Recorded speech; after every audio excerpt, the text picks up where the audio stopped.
Okay, I've got with me now Clive Gosling, who is another one of the superclass riders in EBA and a rider who's been at the very top of the sport for quite some time now. Clive, what I'd just like you to do, if you wouldn't mind, is take us through all the basic sort of requirements that a new rider coming to the sport would need to think very carefully about in relation to his bike. They're going to come to you with a bike that's maybe got pegs on it, it's maybe got not any of the pads on it or whatever else. Now, what are the main things that they really need to think very carefully about before they can actually get up on the start hill? Well, if they've already got, say, like a freestyle BMX bike, they should really remove all the pegs and the rotors and so on, all the freestyle additions that you wouldn't necessarily need on a BMX track.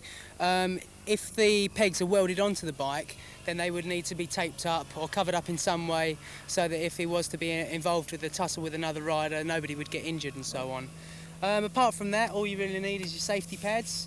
To stop you knocking your limbs against sharp metal objects, a number plate so everybody can see who you are, and you're pretty much ready to rock and roll, really. Right. Is there anything special about the wheels that they would be any different to a race bike that a bike they may come off the street on? Well, the best thing you can do, I mean, if your bike's not regularly serviced, I mean, by all means, you know, take it to a local bike shop and let them have a look at it.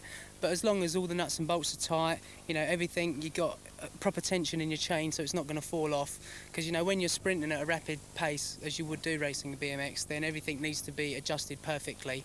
Otherwise, it could result in you having an accident or something. Right, so the advice would be to get somebody to check the bike out in terms of nuts and bolts and tightness and tensions and things like that before they even think about getting out there. Yeah, because if your bike's not 100%, then you're not going to get 100% out of your bike. So, as we've heard all the way through the tape, one of the big features of BMX is the safety first aspect. Lots of thrills, lots of spills, but lots of the spills don't result in anything more serious than a few maybe cuts and bruises at the worst, simply because the race gear is good. And of course, how about a little bit about the clothing, Clive?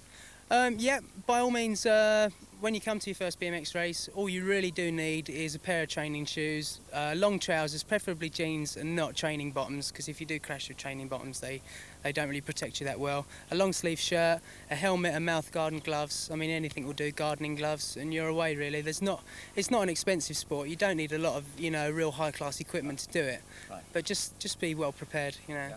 That's the good advice. You don't need to spend a fortune to get started in this sport, folks. And I'm sure that if you go along to your local club, you'll find them with lots and lots of extra bits, spare bits, second-hand bits that they'll let you have just to try the sport out and get going in it. So, well, there's no excuse, you know, for you getting on a bike and giving it a go.